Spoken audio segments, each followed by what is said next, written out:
Welcome back everyone, Oz here. If you enjoyed today's video, don't forget to hit that like button and subscribe. We all know that retail workers have definitely seen some weird things when they're on the job. And today we're taking a look at r/Tales from Retail to hear some of these stories. She's having a seizure? Can you still ring me up?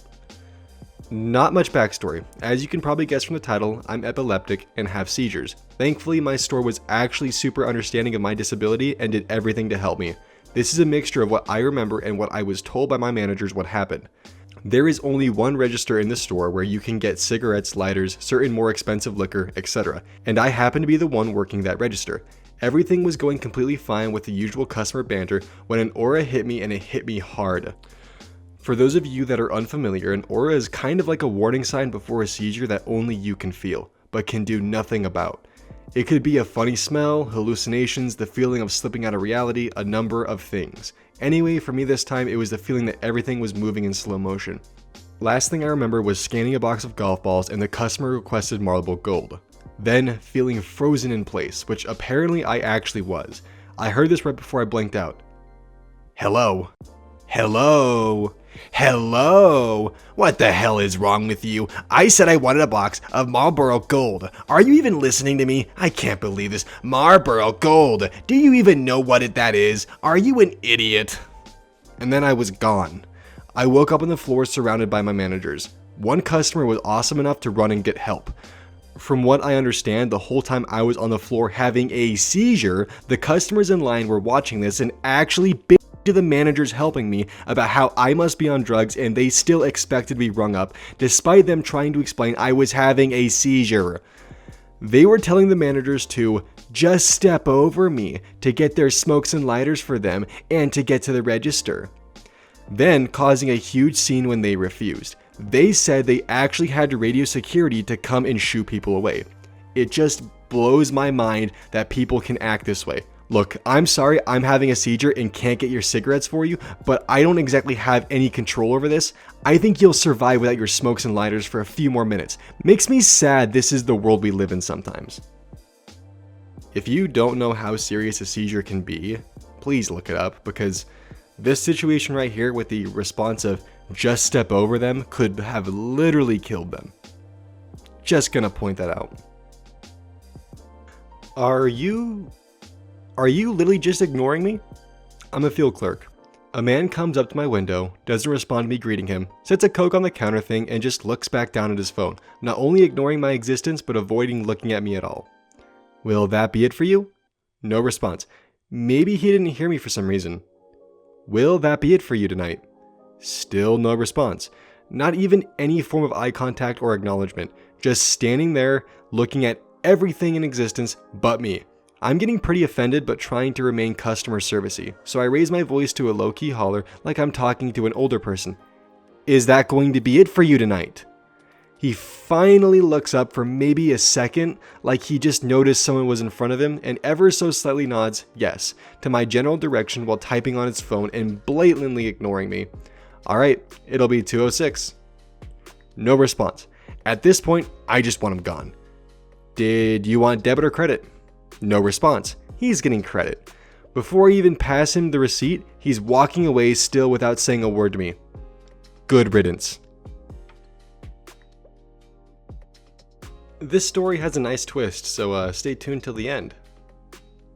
We closed several hours ago, but a customer muscled their way through the front doors to be served. This was originally going to be a reply to "We're not open yet, lady" post, but it's enough of its own story that I decided to submit it here instead. We had something similar happen at our own store a few years back. Our store was opening up a new department, and some of the day staff had been called in to help the night staff fill the shelves for tomorrow's big opening. There was a lot of night staff raucously running around throughout the store, and a small handful of day staff cloistered in the new department, shuffling around dead-eyed and slack-jawed like they were auditioning for the next season of The Walking Dead. I was at the new department's computer going over the new stock, when I see someone approaching from the foreground. I look up, expecting to see a staff member, but instead I see a very heavily pregnant woman slowly waddling up to the counter. This woman is in utter shambles. Her hair is disheveled, her drooping eyes are sunken and engulfed in deep dark circles. She's wearing pink pajamas complete with fluffy pink slippers. contrasted heavily by what is surely a contender for the most badass leather jacket I've ever seen. That thing had chains coming off of its chains. It was so badass. It took her the better part of a minute to walk down the aisle and up to the counter. During that time, my mind was racing. How did she get into the store? And how did she get this far into it without being stopped by anyone? This was not someone who would casually escape notice. Anyway, she gets up to the counter and we converse. Tired, run-down pregnant lady will be TRL, while my very tired self will be me. Also, all of TRL's speech isn't much louder than a soft whisper. Hey! Hey. How did you get into the store? We're actually closed right now. The front door was open. We had examined the security footage the day after to see how she got in, and sure enough, the heavy automatic doors were opened by about half an inch. And despite her condition, after several laborious minutes, she had somehow found the strength needed to muscle the doors open wide enough to squeeze through. I see. Well, we're still closed, so... I was told that you can still operate the cashier. She meant register, but she said cashier. Who told you this? They said that the cashiers were locked, but that you had a card that you could open it. Instinctively, I reached down to my belt for the admin control card and rested my hand on it for a moment. Yes, my card can override the system, however, all the money has already been counted from the cashier registers. Oh, I see. What if I paid by card? That would work, right? That would work, but we're closed, but I suppose you've already come this far. Okay then, sure, let's do this. Thank you. This is greatly appreciated. Turns around and starts waddling off. Wait, this register isn't operational yet. Once you have your items, take them to the register at the front. The one closest to the exit. I'll be there. Tired, rundown pregnant lady smiles and then nods. So she waddles off, a great deal faster than she had arrived, as if possessed of newfound purpose. Meanwhile, I shook off some of the night's zombification and slowly shuffled my way to the front of the store. After about 10 minutes later, I saw her waddling into view and towards the counter. She was carrying her single item in both hands, and with great care, reverently placed it atop the counter. When I finally got a good look at the item and my mind registered what it was, my heart almost broke in two. It was infant cough syrup. Suddenly there was a moment of pure clarity where everything just made sense, and sure enough, after she paid for her item, thanked me once again, and left. I spoke to my coworkers who all confirmed the conclusion that I had already reached. She ran into several staff members, all of whom confronted her, but none of whom could bring themselves to turn her away once her purpose was revealed. The night staff were the first to intercept her, all of whom apologized profusely that they couldn't help, but directed her towards their team leader, who might. The team leader then directed her towards the new department where there were day staff. I asked what they would have done if it were any other night, and they said they would have just given her the item. Once she reached the new department, the day staff confronted her and then directed them towards me, and a few mentioned my admin card, and that she would most assuredly get served. She had tried several petrol stations before she'd arrived at our retail park. Desperation had brought her, and one way or another, she was going to leave the retail park with what she came for. Personally, I'm really glad that this story took a turn from being possibly entitled to wholesome, but that's just my 2 cents. Woman tries to use dead husband's card number to buy expensive clothes. Hi, I work at an upscale women's clothing store in a rich area. Most of our customer base is older women, and while I wasn't there for this, I did hear the fallout. Most of our items are very expensive. I work in the back recording orders and haven't seen anything below $90. Sometimes clothes are well worth over $1,000.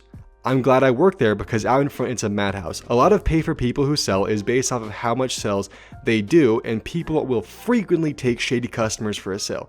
Most of the salespeople were older women that frequently acted like children in order to get sales. One day, a woman came in, I'll call her W, and from what I heard, she was nice enough to the salespeople. She browsed around and eventually picked up to $2,000 worth of merchandise.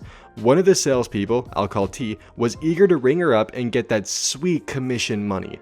But there was only one problem. W didn't have any cash or credit card.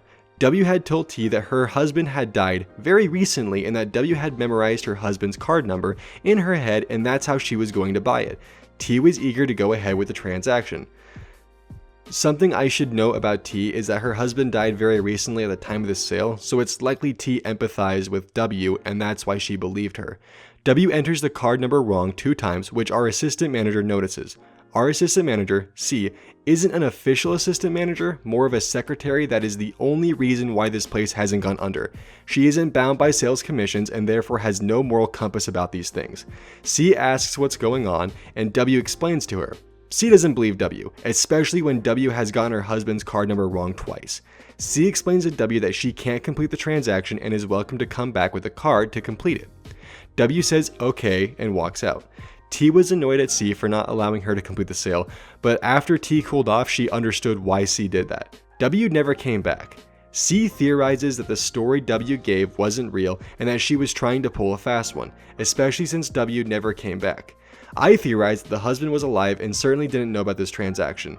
Whatever was the actual deal with W, we will never know.